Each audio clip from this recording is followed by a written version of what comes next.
Welcome class 10th. Class 10th, as you know that we are going with the chapter number 10, that is circles. तो circles के देखो student 6 तक questions हमने last video में कर लिए थे, तो क्वेश्चन नंबर 7 के साथ स्टार्ट कर रहे हैं, कंटिन्यू कर रही हूँ. The two concentric circles of the radius 5 centimetre and 3 centimetre. दो कंसेंट्रिक सर्कल है, मतलब दो कंसेंट्रिक सर्कल का मतलब है कि एक सर्कल है उसके बीच एक और सर्कल है, यानी कि इन दोनों का जो सेंटर पॉइंट है वो सेम है. इसका भी सेंटर ओ है और इसी का भी सेंटर ओ है. और उनकी जो लेंथ गिवन है वो कहते हैं कि एक उनका उसका रेडियस 5 सेंटीमीटर है, दूसरे सर्कल का 3. यानी कि जो मैंने ये बड़ा वाला बनाया उसका मैंने रेडियस ये 5 लिया, छोटे वाले सर्कल का ये मैंने रेडियस जो है वो 3 लिया. ठीक है, 5 का मतलब है कि सारी साइड से 5 है, यहाँ से भी कैलकुलेट करोगे तब भी 5 है, यहाँ से भी कैलकुलेट करोगे तब भी 5, सारी साइड से ये 5 सेंटीमीटर ही है. ओके, और छोटे वाले सर्कल का रेडियस कितना गिवन है 3 सेंटीमीटर, यानी कि हर साइड से 3 सेंटीमीटर है. Okay, now the find the length of the chord of the larger circle which touches the smaller circle. वो कहते हैं कि लेंथ ऑफ कॉर्ड आपने बतानी है. लेंथ ऑफ द कॉर्ड बताने का मतलब है कि दिस इज, ये मैंने एक कॉर्ड ड्रॉ की है. ठीक है, कॉर्ड क्या होता है कि लाइन ड्रॉ करते हैं. ठीक है, जो एक लाइन ड्रॉ की है, जो मैंने छोटे वाले सर्कल को स्मॉलर सर्कल, यही लिखा ना, find the length of the chord of the larger circle which touches the smaller circle. Chord हमने लार्जर सर्कल की ड्रॉ करनी है पर वो स्मॉलर सर्कल को टच कर रही है, इस तरीके से कॉर्ड ड्रॉ करनी है. ओके, तो देखो हमें length of chord find out करनी है, यानी कि I want to find out what A B की वैल्यू फाइंड आउट करनी है, लेंथ ऑफ कॉर्ड. देखो वो किस तरीके से आएगी. देखो स्टूडेंट्स, ये देखो अगर यहाँ पे ये रेडियस है, अगर ये ए बी है, ए बी तो वैसे तो कॉर्ड गिवन है बट ये सर्कल को एक पॉइंट पे टच कर रही है. ठीक है, so now can I say that कि A B is a tangent. ठीक है, ए बी एक टेंजेंट है जो पी पॉइंट पे इस सर्कल को पी पॉइंट पे टच कर रही है. ठीक है, एंड मैं कह सकती हूँ कि O P is perpendicular to A B. ठीक है ना, O P is a radius and radius is perpendicular to tangent. ठीक है, तो यहाँ पे जो एंगल है वो कितने डिग्री का बनेगा, 90 डिग्री का. ठीक है ना, सो अब लिखोगे in triangle O P A. ठीक है, join O A and O B. ठीक है, अब इस ट्राइंगल में देखो इफ इट इज़ 90 डिग्री, ये 5 सेंटीमीटर या 3 सेंटीमीटर, बेटा मैं यहाँ पे वो लगा सकती हूँ, पाइथागोरस थ्योरम लगा सकती हूँ, क्योंकि this is a right angle triangle. अब मैं इस पर पाइथागोरस थ्योरम लगा सकती हूँ. देखो जब तक ये एंगल 90 का नहीं है तब तक मैं पाइथागोरस थ्योरम नहीं लगा सकती, बट वी हैव शोन कि this is a radius and this is a tangent. ठीक है, तो रेडियस जो है टेंजेंट के ऊपर परपेंडिकुलर होती है, वो 90 का एंगल बनाती है. That's why it is a right angle triangle and we can apply the Pythagoras theorem over here. ठीक है, तो angle O P A join O A and O B, तो O A square is equals to A P square plus O P square. ठीक है ना, perpendicular hypotenuse square is equals to base square plus base square plus perpendicular square. ठीक है, तो hypotenuse square, तो यहाँ पे लिखोगे आप 5 square is equals to A P मेरे पास नहीं है ना, ओ पी की वैल्यू 3. ठीक है, तो 5 का square 25 minus 9 is equals to A P square, ये आएगा 16. ठीक है, तो ए पी की वैल्यू कितनी आ गई मेरे पास 4, यानी कि ये कितना है 4 सेंटीमीटर है. बेटा ये अगर 4 है तो ये पूरी लेंथ ये बना कॉर्ड की, and P is the centre point of this cord. ठीक है ना, तो ये 4 है तो बेटा ये भी 4 ही होगा.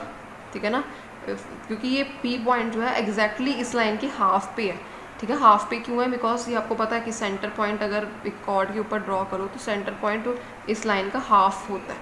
ठीक है ना, this is the P point is exactly at the half of the A B. So आप क्या लिखोगे कि A B is equals to 2 times of A P. ठीक है, तो आप जितनी ए पी है वो कर दोगे तो it is equal to 8 centimetre, यानी कि ये भी 4 है तो ये भी 4, 4 + 4 क्या हो गया 8 सेंटीमीटर. इस तरीके से this will be your answer. ठीक है, सो ये हो गया 7th क्वेश्चन. अब नेक्स्ट करते हैं आपके लिए 8th क्वेश्चन. ठीक है, 8th क्वेश्चन स्टूडेंट्स क्या आगे बना, देखो quadrilateral A B C D is drawn to circumscribe. ये फिगर ये वाली देखो, इस फिगर में figure 10.2 figure A B C D is drawn to circumscribe a circle. Prove that, ये प्रूव करके दिखाना है कि एक सर्कल है. ठीक है, एक quadrilateral A B C D given है, उसके अंदर जो है वो सर्कल बना हुआ. ठीक है, और ये चीज़ को शो करके दिखाना है. ठीक है, क्या शो करना है वो लिख लें, A B plus C D is equals to A D plus B C, ये शो करके दिखाना है. और फिगर देखते हो आप कैसे बनी हुई है यहाँ पे. ये students, so this is the figure which is drawn in your book, question number 8. ठीक है,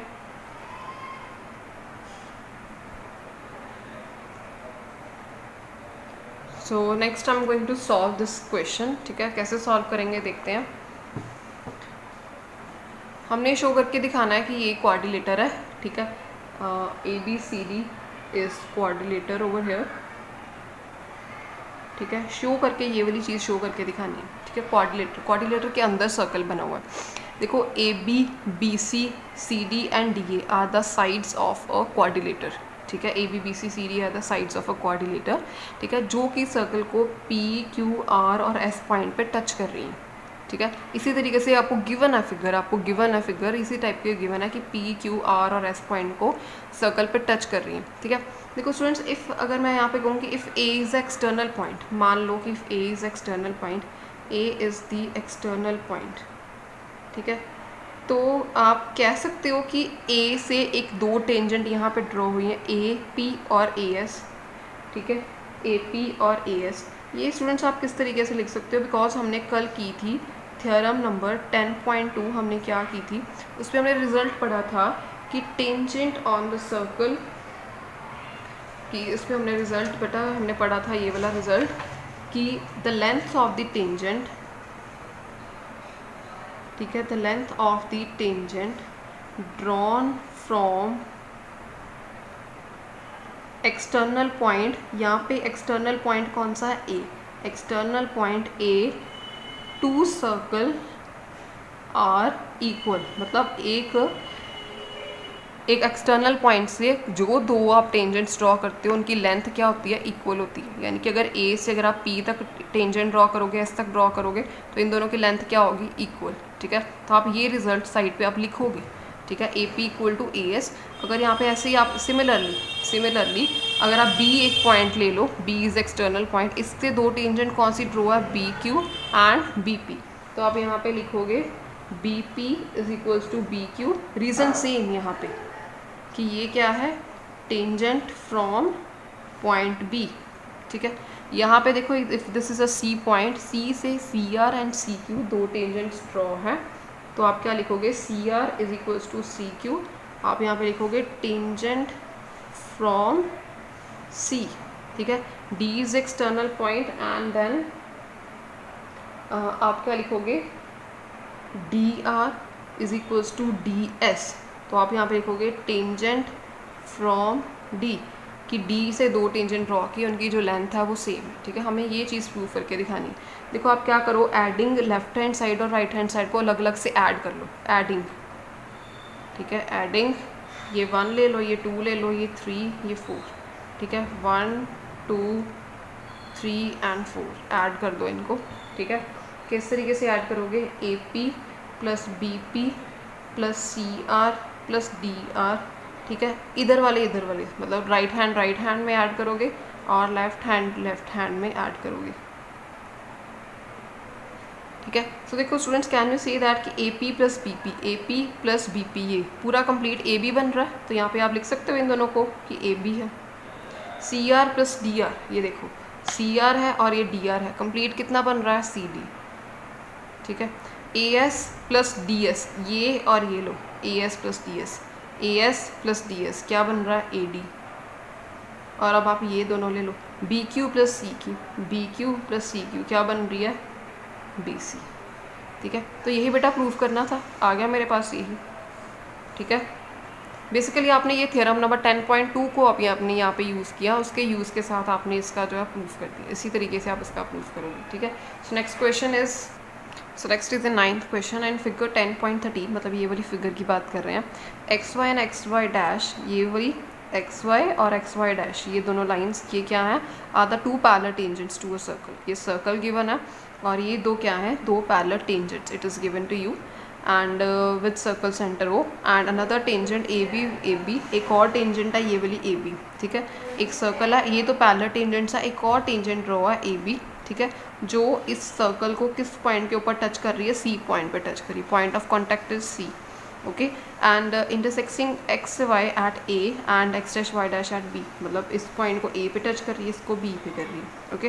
prove that angle AOB is 90 degree, मतलब एंगल AOB क्या प्रूव करके दिखाना है कि वो 90 डिग्री के इक्वल है, ठीक है students, this is the figure given to you. तो हम किस तरीके से प्रूफ करेंगे, ये देखो फिगर मैंने बेटा यहाँ पे बना ली है। किस तरीके से हम प्रूफ करके करेंगे, सबसे पहले बेटा आपने क्या करना है, ज्वाइन कर देना, ओ एंड सी को आपने ज्वाइन कर देना, ठीक है।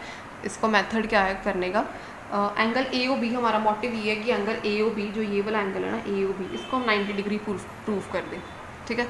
सबसे पहले देखो मैं क्या करूँगी, इसको करने का मेथड क्या है, अकॉर्डिंग टू क्वेश्चन आप करोगे in triangle P O A and triangle O C A, ठीक है, P O A and sorry in triangle C O A, ये आएगा, ठीक है। इन ट्राइंगल पी ओ ए, ये वाला, ये ट्राइंगल और ये ट्राइंगल, ये P O A and C O ए, ऐसे लिए ट्राइंगल, ठीक है। इन दोनों को हमने कॉन्ग्रेंट प्रूव करना है। किस किस तरीके से कर सकते हैं, ये देखो ओ पी और ए सी, ओ सी स्टूडेंट्स लिख सकती हूँ मैं कि ये क्या है, radius of the same circle है। तो आपको पता है कि एक सर्कल है, उसके अगर 2 रेडियस है तो वो दोनों की लेंथ सेम ही होगी, है ना। तो ओ पी और O C radius are the same, and O A and O A, अगर इन 2 ट्राइंगल की बात करें, इस ट्राइंगल में भी ओ ए है, इस ट्राइंगल में भी ओ ए है, ठीक है। तो वो क्या आएगी, कॉमन, ठीक है। उसके बाद अगर आप मैं बात करूँ A P is equals to A C, can I write it as this, because देखो आपको पता है कि ये पूरी की पूरी लाइन, अगर ए को मैं एक्सटर्नल पॉइंट ले लूँ, ठीक है, पी पॉइंट पे टच कर रही है, सी पॉइंट पे टच कर रही है, तो can I write it as A P is equals to A C. तो आप इसके लिखोगे कि लेंथ ऑफ द टेंजेंट्स, वही वाली थ्योरम कि लेंथ ऑफ टेंजेंट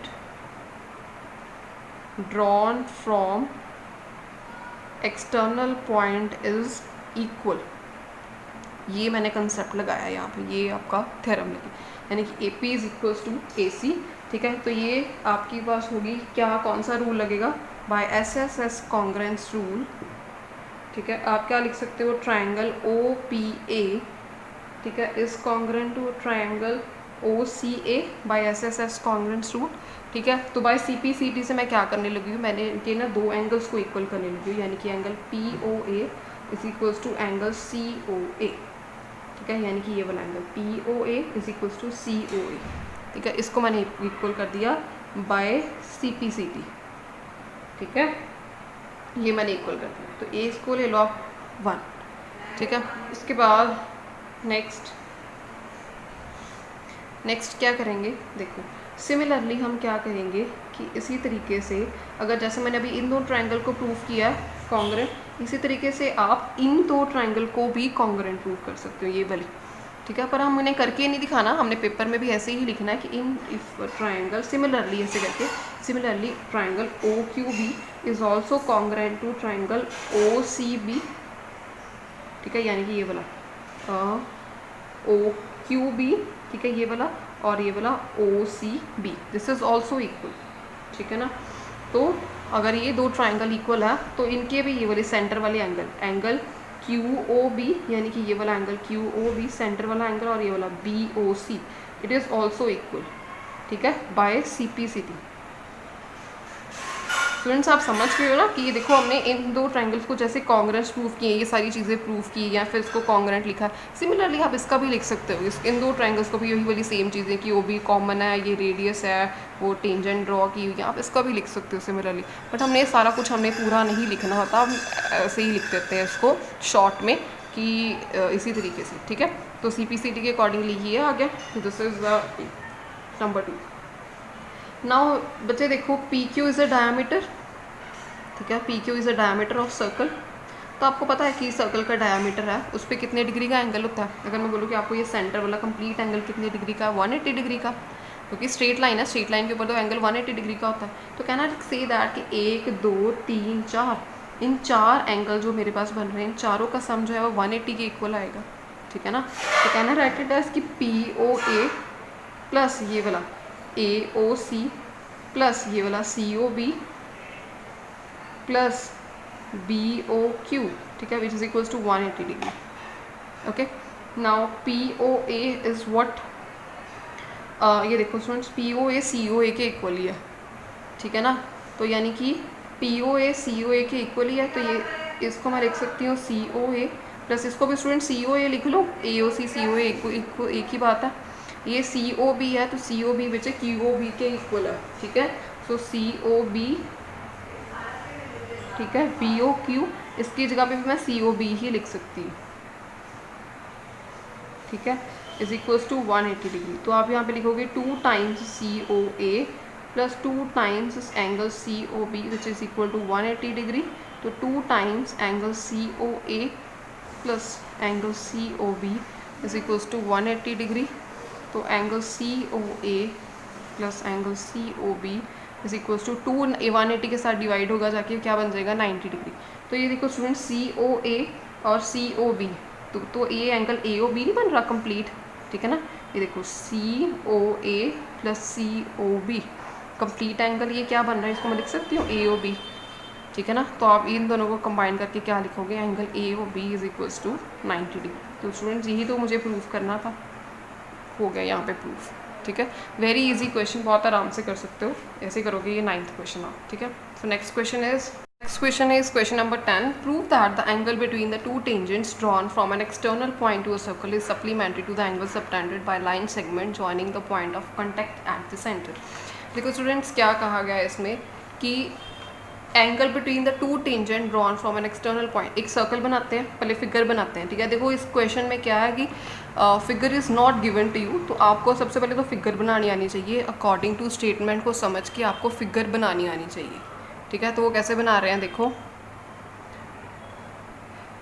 उन्होंने कहा कि angle between the tangents drawn from external point to a circle, मतलब एक एक्सटर्नल पॉइंट ले लेते हैं। उन्होंने कहा कि एक्सटर्नल पॉइंट से जो दो टेंजेंट ड्रॉ की गई हैं, मतलब एक एक्सटर्नल पॉइंट लेते हैं, ठीक है। सो वहाँ से हम दो टेंजेंट्स को यहाँ पे ऐसे करके ड्रॉ कर देते हैं, ठीक है। This is the external point is called P, ठीक है। दो टेंजेंट ड्रॉ की गई हैं, ठीक है। तो इसको ले लेते हैं, ये पॉइंट ले लेते हैं A, ये पॉइंट ले लेते हैं B, ठीक है। जिस पॉइंट पे टेंजेंट जो है सर्कल को टच कर रही है, एक पॉइंट मैंने A ले लिया, एक पॉइंट मैंने ले लिया B, ठीक है। तो this is O is the centre of the circle, ठीक है। तो मैं क्या करने लगी, इसको ज्वाइन करने लगी। देखो हमने प्रूफ क्या करके दिखाना है, गिवन क्या क्या है। सबसे पहले देखो गिवन है हमारे पास कि proof that the angle subtended by the two tangent drawn from an external point, पहले मैंने एक्सटर्नल पॉइंट बनाया, वहाँ से दो टेंजेंट बनाई है, is supplementary to the angle subtended by the line segment joining the point of contact at the centre. बेटा देखो उनके कहने का मतलब है कि ये टेंजेंट जो एंगल यहाँ पर बना रही है, ठीक है, और जो एंगल ये जो है line segment point of contact जो है ना, वो पॉइंट ऑफ कांटेक्ट है A और B, वो सेंटर के साथ जितना एंगल बना रहे हैं ये, ठीक है। देखो दो एंगल की बात की गई है, एक एंगल की बात की गई है कि एंगल बिटवीन द टेंजेंट ये हो गया, ठीक है। इज सप्लीमेंट्री का मतलब बताती हूँ वो क्या है, सब to the angle subtended by the line segment joining the point of contact at the centre, मतलब पॉइंट ऑफ कॉन्टैक्ट सेंटर के साथ जो एक एंगल बना रहे हैं, मतलब एक एंगल की बात ये, एक एंगल की बात भी, दो एंगल्स की बात की गई है, ठीक है। और फिर वो कहते हैं कि सप्लीमेंट्री होनी चाहिए। बेटा देखो सप्लीमेंट्री आपने पढ़ा हुआ है, सप्लीमेंट्री एंगल्स क्या होते हैं और कॉम्प्लीमेंट्री एंगल्स क्या होते हैं। सप्लीमेंट्री एंगल होते हैं दैट जिनका सम 180 होता है, कॉम्प्लीमेंट्री एंगल्स होते हैं जिनका सम क्या होता है 90 डिग्री होता है, ठीक है ना। तो अभी उन्होंने बात किया कि टेंजेंट के बीच का एंगल और ये एंगल जो है इनका जो है ये सप्लीमेंट्री होने चाहिए। यानी कि हमें क्या प्रूव करके दिखाना है कि टू प्रूव हम क्या करेंगे कि एंगल ये वाला जो है एंगल AOB, यानी कि this angle AOB plus angle BPA, ये वाला BPA, ये P वाला पॉइंट का एंगल है, दिट शुड बी सप्लीमेंट्री का मतलब 180 डिग्री के इक्वल आना चाहिए, ठीक है। Students this is actually meaning of statement को समझ के आपने पहले फिगर बनानी है, फिगर के अकॉर्डिंग आपने टू प्रूफ देखना है कि आपने प्रूफ क्या करना है, ठीक है। अब मेरा ये मोटिव ये है कि मैंने ये दो एंगल को 180 डिग्री प्रूफ करना है, ठीक है। अब देखो प्रूफ पे आते हैं, प्रूफ किस तरीके से करेंगे, ठीक है। तो सबसे पहले प्रूफ देखो क्या करेंगे इसका, देखो बहुत ही ईजी क्वेश्चन है। देखो ये देखो OA student, this is the radius of the circle. आपको पता है कि कोई भी अगर मैं लाइन ड्रॉ करूँ तो ये रेडियस होगा यहाँ पे, OA इज़ अ रेडियस, और ये जो लाइन ये मैंने ड्रॉ की ये टेंजेंट है, तो OA is perpendicular to PA, ठीक है। क्या लिखोगे कि radius is always perpendicular to the tangent, ये क्योंकि हमने थ्योरम की हुई है कि कोई भी रेडियस जो है वो टेंजेंट के परपेंडिकुलर होता है, 90 डिग्री का एंगल बना रहा होता है, ठीक है। एंड ऑल्सो ये वाला पॉइंट भी OB भी अगर मैं लूँ तो वो भी क्या है, ये PB पे क्या है, परपेंडिकुलर है, यही वाला सेम रीज़न। ओके, तो कैन आई से दैट कि अगर ये परपेंडिकुलर है तो ये यहाँ पे जो एंगल बन रहा है इट इज़ 90 डिग्री, यानी कि आप क्या लिखोगे, ये O ले लो यहाँ पर, ठीक है, यानी कि आप क्या लिख सकते हो, OAP, ठीक है, this is equal to 90 degree, ठीक है, OAP, यहाँ पे OBP this is also equal to 90 degree, ठीक है। तो students this is a quadrilateral, ठीक है। तो कैन आई से दैट कि क्वाड्रिलेटर के 4 एंगल्स हैं, चारों का सम किसके इक्वल होता है, 360 डिग्री के इक्वल होता है। तो वही मैं लिखने लगी बेटा 360 डिग्री के इक्वल इन क्वाड्रिलेटर PAOB, ये क्वाड्रिलेटर पूरा वाला PAOB, this is a quadrilateral. इसमें हर सारे एंगल्स को प्लस कर दूँ, सारे एंगल्स का सम करके किसके इक्वल होता है, 360 डिग्री के इक्वल। तो आप क्या लिखोगे कि angle OBP plus angle PAO, ठीक है, plus angle AOB plus angle BPA is equal to 360 degree. ये देखो बच्चे मैंने सारे लिख दिए, ये B वाला एंगल ये वाला लिख दिया, फिर मैंने A का लिखा, फिर ये A लिखा, फिर ये लिखा मैंने, ठीक है, सारे angle 360 degree. Now this is given to you कि OBP इट इज़ 90 डिग्री, ठीक है, PAO या OAP this is also 90 degree, ठीक है, ये मुझे नहीं गिवन है, ठीक है ना, BPA is equal to 360 degree, ठीक है ना। इन दोनों का सम करोगे तो 180 डिग्री आएगा, plus AOB plus BPA is equals to 360 degree, ठीक है। तो इसको आप सॉल्व करोगे, यहाँ पर आपके पास क्या आएगा, यहाँ पर लिखने लगी हूँ AOB plus BPA is equals to 360 degree. बच्चे यहाँ से 180 माइनस करोगे, माइनस 180 आ जाएगा, तो क्या आएगा यहाँ पे, angle AOB plus angle BPA किसके इक्वल आ गया, 180 डिग्री के, ठीक है जी। यही प्रूफ करना था मेरे पास, तो ये प्रूफ हो गया। यहाँ पे आप लिखोगे hence proof. Very easy question, simply आपने क्या करना है, क्वाड्रिलेटर है, इसके ये दो एंगल 90 डिग्री है, इन दोनों का सम 180 आना चाहिए, तो 180 कर दो बस। सिंपल सी एक प्रॉपर्टी लगाई है कि sum of all the angles of, यहाँ पे आप लिख लो कि sum of all angles of quadrilateral है ना इज 360 डिग्री। ओके, इस तरीके से। So next question is question number 11, ठीक है। यहाँ पे क्वेश्चन नंबर 11 की स्टेटमेंट है कि प्रूव दैट parallelogram circumscribing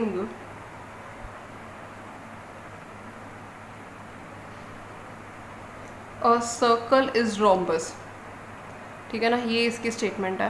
ये देखो बच्चे, इसका मतलब है कि उन्होंने कहा कि पैलोग्राम सर्कमस्क्राइबिंग अ सर्कल, यानी कि सर्कल जो वो पैलोग्राम के बीच में है। देखो किस तरीके से ये सर्कल है, ठीक है, वो पैलोग्राम के बीच में है, कुछ इस तरीके से, ठीक है, इस तरीके से बना हुआ है, ठीक है, एक पैलोग्राम बनाया है, उसके बीच में सर्कल है। जैसे इसकी साइड ले लेती हूँ ABC और ये D, ठीक है, इस पॉइंट पे P है, इस पॉइंट पे Q R और S, ठीक है, ये बना लो। Now it is given that इन्होंने कहा कि पैलोग्राम जो सर्कल को के पैलोग्राम जिसके अंदर सर्कल बना हुआ है वो क्या है, रोम्बस है। मतलब कि एक पैलोग्राम अगर उसके अंदर सर्कल बन जाए तो वो रोम्बस बन जाता है, ठीक है। तो आप सबसे पहले तो लिखो कि ABCD क्या है, पैलोग्राम है। तो आपको पता है कि पैलोग्राम की अगर मैं प्रॉपर्टीज़ बताना चाहूँ, पैलोग्राम की बेटा जी क्या होती है, ऑपोजिट साइड्स आर इक्वल, यानी कि ये वो क्या होता है, AB is equals to CD, क्या ना राइट इट एज ना, AB is equals to CD और ये इक्वल है, ठीक है, AB is equals to CD, take it as 1। And other thing is that कि ये वाली side BC is equals to ये वाली AD, ठीक है ना, ये सेकेंड हो गया ये वाला। ये पैलोग्राम की प्रॉपर्टी लगाई है because it is given that this is a parallelogram, ठीक है। अब इसको रोम्बस प्रूव करना है। बच्चे देखो, रोम्बस की अगर मैं आपको प्रॉपर्टी बताना चाहूँ, अगर आपको याद हो, तो रोम्बस की क्या होती है, all sides are equal, all sides are equal. अगर मुझे ये इसको रोम्बस शो करना, तो यानी कि मुझे क्या शो करना पड़ेगा कि इसकी सारी की सारी साइड्स जो हैं वो क्या है, इक्वल है। मतलब कि ऑपोजिट साइड्स नहीं, सारी साइड्स इक्वल है। ABCD BC के इक्वल है, BC CD के इक्वल है, CD DA के इक्वल है, सारी साइड्स जो हैं वो एक दूसरे के इक्वल है। ये प्रूफ करना पड़ेगा। अगर मैं ये प्रूफ कर दूँ तो इसका मतलब ये है कि मेरे पास रोम्बस जो है वो प्रूफ हो जाएगा मेरे पास, ठीक है। तो देखो इसको कैसे करने लगे, सिंपली फ्रॉम द फिगर, ये आपने बच्चे ये क्वेश्चन पहले भी ऑलरेडी किया है। ये क्वेश्चन सिमिलर क्वेश्चन है आपका, आई थिंक मैं बताती हूँ आपको कौन से क्वेश्चन के साथ सिमिलर है।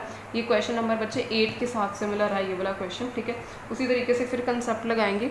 If A is the external point over here ना, ठीक है, can I write it as A S is equals to A P.